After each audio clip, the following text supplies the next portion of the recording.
if you want to step it up and really start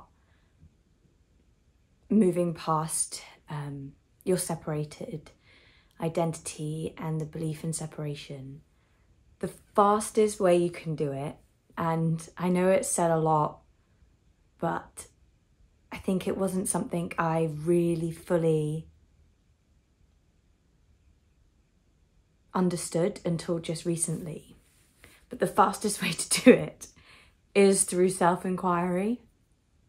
And I'm not talking about like the self-inquiry of who am I, where am I, but more the self-inquiry into core deep belief and wounds in your life.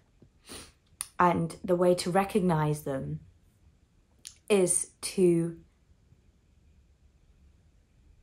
look at your experience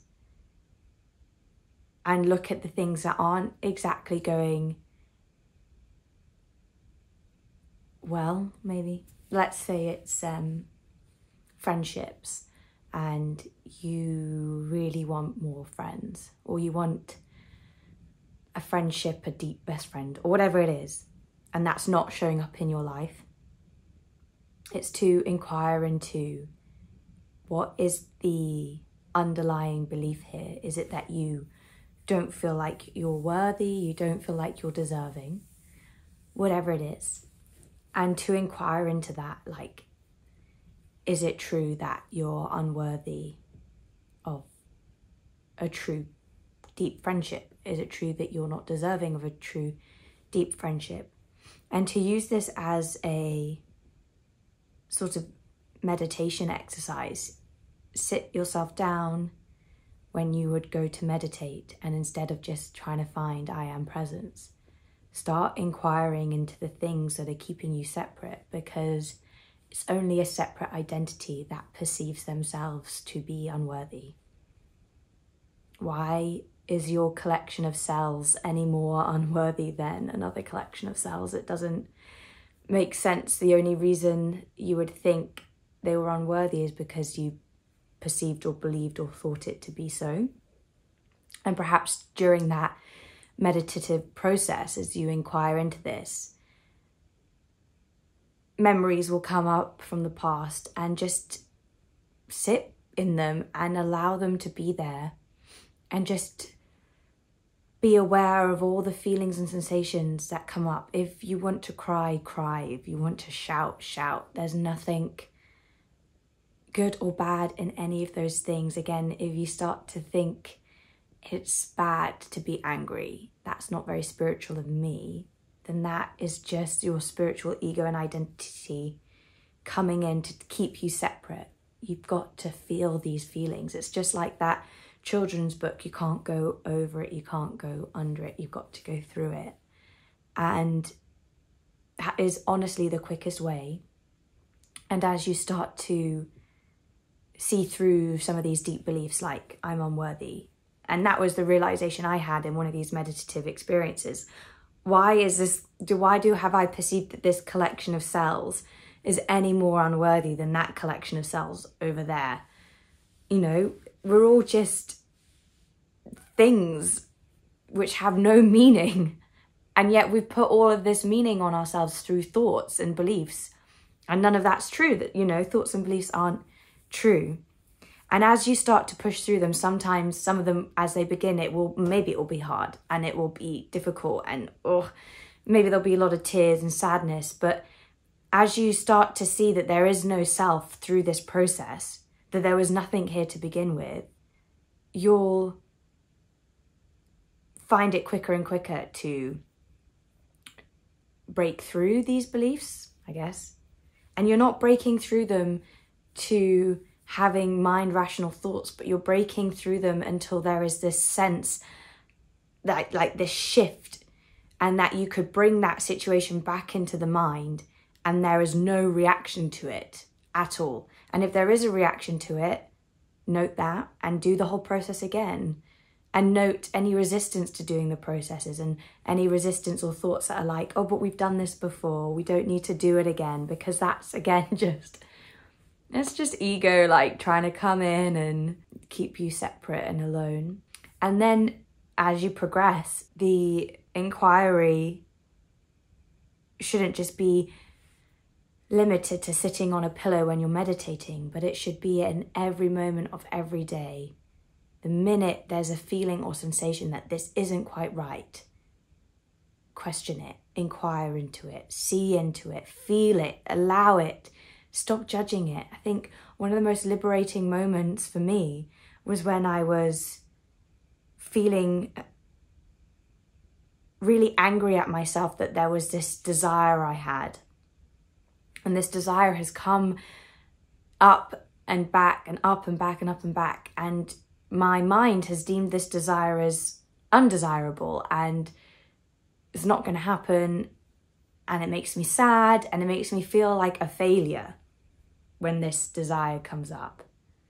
But during this process, as I was inquiring into this desire,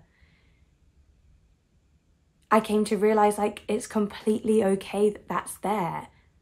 What's the judgment? The judgment is this belief that it's wrong to consider, to still be desiring this, that I should be over it, that it's not spiritual in me to be thinking this way, blah, blah, blah, blah, blah.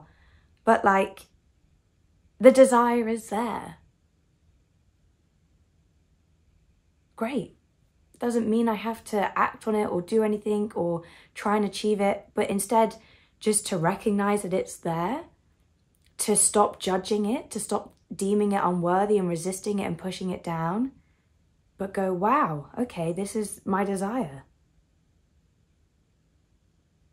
How amazing. There's no judgment here. There's no right or wrong. So you have anxiety, great. You have anxiety. Anxiety is here. Don't judge yourself for that anxiety. Who is the judger of that? If you're angry and you have anger within you and your spiritual ego is judging you and saying, hey, we shouldn't be angry because that's not very spiritual. We're peace and love, baby. That's what spirituality is.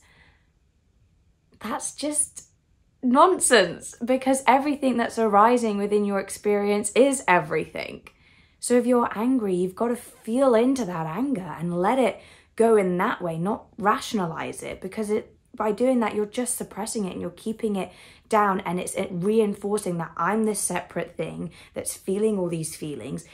And our mind sometimes goes, it's because there's a war over there or because people are dying of famine or whatever it is. No, the anger you're feeling within you was always there. It's not got anything to do with anything that's happening outside of you. It is you. And so you need to feel into it to let it go and not just rationalize it and think, well, it'll be over when everybody is vegan or everybody is peace and love. No, it'll be over when you see through it and you let that anger go, because you're responsible for your reality. Nobody else is. Nothing external to you is, because you're creating that. Everything's creating it. So, first of all, start your self-inquiry as a meditative practice. Keep questioning it and inquiring into it until there is a shift in deep understanding, and you'll know that when you experience it. It's beyond mind and feeling. It's this like expansiveness of consciousness. And then as you continue down that and you recognize more and more that there is no self to begin with. It's like, for example, there's no death or ego death because there was no ego to begin with. And that feels scary, right? We can't quite imagine that, but it's true. And that's why there truly is nothing to be scared about when you let go, because there was nothing here to lose in the first place.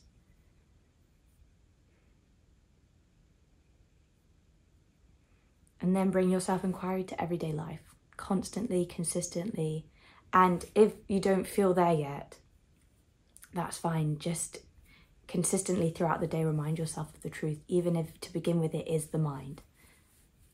We've got to use the mind to overcome the mind. And that's okay. Everything's okay. We all go through periods of retreat, perhaps, and periods of deep exploration. We've got nothing to lose. We've got nothing to gain. So just enjoy it and just try as much as you can to stop judging yourself for everything and anything. And we're not doing enough and we shouldn't be feeling this and blah, blah, blah. Because you are feeling it, you are doing it.